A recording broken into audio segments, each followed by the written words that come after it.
Howdy y'all, this is Dewari with Uniquely Average Gamers, and we're here to talk more Destiny. This time around, I got my partner in crime with me, Mr. M. Hey, it's great to be here. Right on.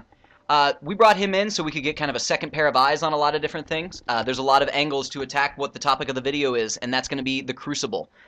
This is going to be your competitive multiplayer aspect of Destiny. This is going to be your PvP. This is going to be where you test the mettle of your custom characters against other players. And therefore it can be either very rewarding or it can be very heartbreaking, depending on how your character performs. Now you do get the ability to get different weapons and different gear, even different mounts as you PvP more. You also get a lot of experience from PvP also, but we're going to talk about that a little bit later when we get into the rewards section of the video. Now to actually get into PvP, what you need to do is select the Crucible in your planet selection screen. Much like you would set Earth as your destination or the Tower as your destination, you can set the Crucible. You'll notice around the Crucible there's a little red ring, and that slowly drains over time. That's just the representation of your reputation grind. We're going to talk about reputation later on in this video.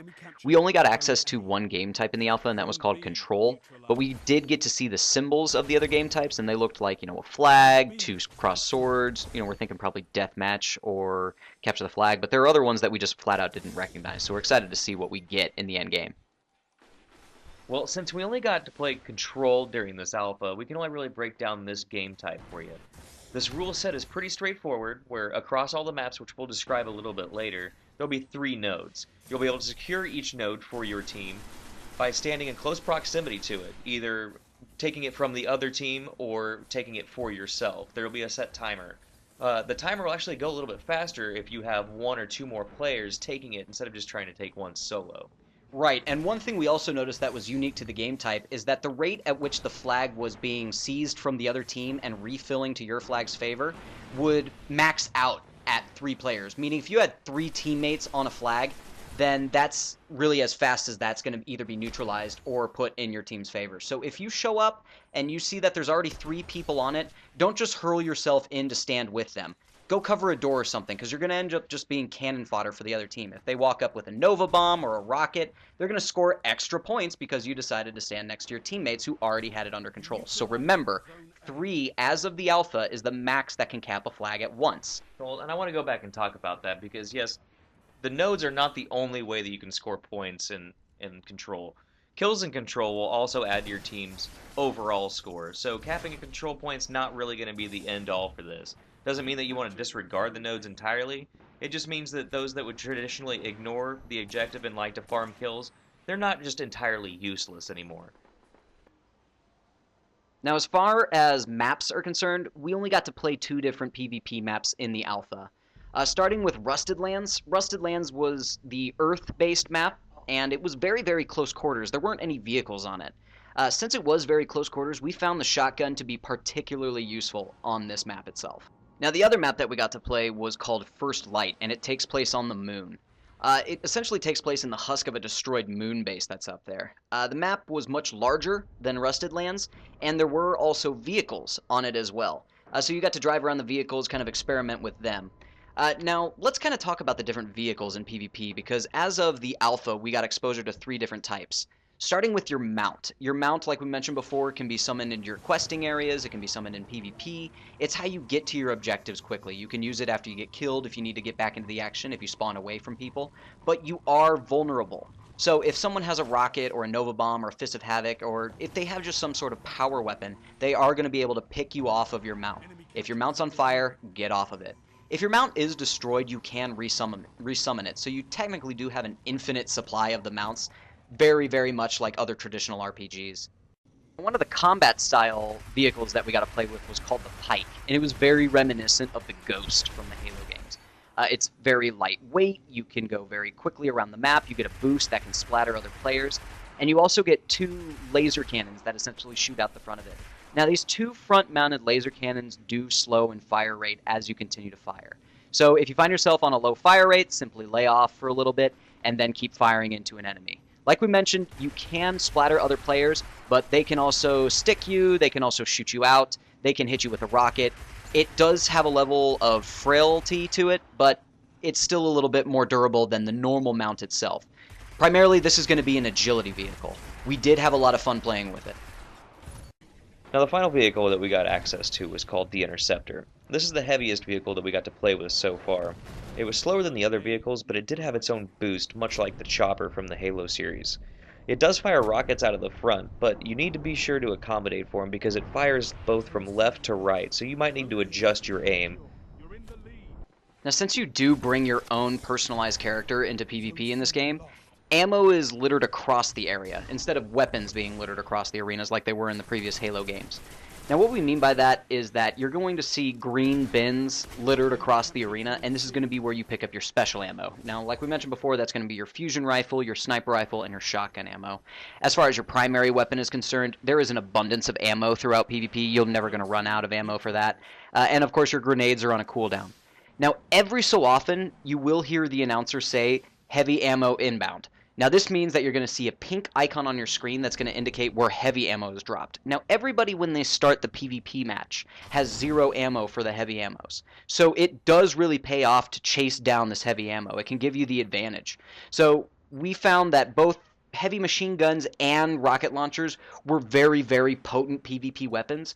The heavy machine gun was, of course, better for distances. You could pick people off, but it was kind of hard to compete with the instant gratification of a good old-fashioned rocket launcher to the face. Now, from a subjective standpoint, I don't think we found balance to be an issue in the alpha for Destiny. Meaning, I don't feel like one class had really a one-up, at least in PvP, on the other classes. I primarily played a Titan throughout most of my PvP experience, and you played a Warlock, is that right? Yeah, I played a Warlock predominantly. I favored Nova Bomb, but it's all a playstyle choice. Absolutely, and you know, it felt really good to put the Fist of Havoc right down in the middle of a node, because there would usually be at least 1 to 2 people standing there either trying to capture or guard the node. And it felt good because you'd get a multicolor almost guaranteed if you put it right next to them. Oh, absolutely. The supercharges are capable of one-shotting other players, but bear in mind that if you're like a hunter and you bust out your golden gun, you're still going to be susceptible to things like shotguns or sniper rifle headshots, which, speaking of which, as far as armor is concerned, we found that the different classes had similar levels of durability in the sense that a point-blank shotgun blast would kill most characters, the fusion rifle would one-shot most characters, if not followed up by a melee. The sniper rifle would one-shot, rocket would one-shot. So the armor didn't play too much of an influence in the PvP itself. Now the stats were a little bit more noticeable in the sense that when I PvP'd on my Warlock, I could feel myself healing faster than on my Hunter or my Titan. But conversely, my Hunter was a lot more agile. He has the best double jump in the game, and he can get around the map significantly faster. So there is a very nice balancing act so far in Destiny, but we don't know what the endgame PvP is going to be like. Absolutely. We only saw level 8. Right. We only saw level 8, and if 8's any indication, it might be a little better off than what some of our fears were. Well, we found PvP rewarded you the more that you played it. There's the benefit of the experience towards your level, there's a system of reputation and token farming that leads to new gear, and trophy-like mounts.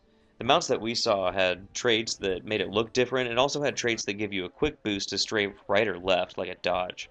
We aren't really sure if there'll be different traits later on in the game, but that's just something that we'll have to wait and see. Now, when you're farming in PvP, you're essentially farming two separate things. You're farming reputation that you get for participating in an event, and then you're also farming what's called Crucible marks. These are like the currency that you use to buy PvP items. Now, if that's the currency, reputation is your ability to unlock these special items. So you have to be at a certain Crucible rank in order to buy them. So there's Crucible rank 1, there's Crucible rank 2. We only got to see up to Crucible rank 3 in the alpha.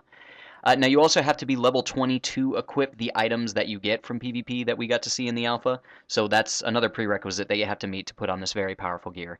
Now, you're going to notice a new stat that's introduced in there as well. That's called Light. Now, we recently found out what Light does. Essentially, we know that the max quote-unquote level will be level 20 in the game. However, Light is going to be stacked, and as you stack more Light, you can raise your max level cap. This was confirmed by IGN over the 4th of July weekend, and we've got a link to the article in the description of the video itself.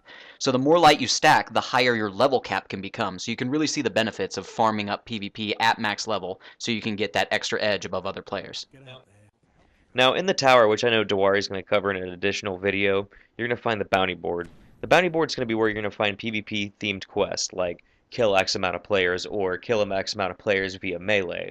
By completing these different quests, you'll of course get Crucible rep, experience, Crucible tokens, and Glimmer, so they're definitely worth doing.